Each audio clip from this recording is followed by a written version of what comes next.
Naghahanap ka ba ng trabaho at taga Kumaki City, Aichi Prefecture ka or malapit ka lang sa Kumaki City? Eto na ang chance para sa iyo dahil ang Kayon Corporation ay naghahanap ng mga delivery sorting worker. Yes po, hindi lang po tayo sa Tokyo dahil nakarating na rin tayo sa Kumaki City, Aichi Prefecture. Kaya mag-apply lang kayo, tumawag na sa 0120-564-045. Again, 0120-564-045.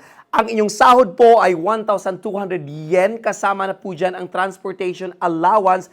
Pero pag panggabi kayo, 9 ng gabi hanggang 6 ng umaga, aabot po ng 15,800 per day. Pero pag pang umaga ka naman, 9 ng umaga hanggang 6 ng gabi, aabot po tayo ng 13,200 per day. Huwag kayong mag-alala kahit hindi kayo marunong mag-Japanese, walang problema. At kung wala rin kayong experience, no problem at all.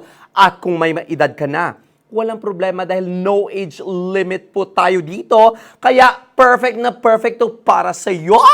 Kaya kung may kakilala kayong gusto magtrabaho, pwede kayong mag-shokay. I-shokay nyo lang sa Kayon Corporation dahil meron tayong shokay fee. Kaya ano pang inaantay ninyo, Day? Magtrabaho na kayo dahil kahit na isang araw ka lang, pwedeng-pwede sa amin. Ano pang inaantay mo? Tawag lang!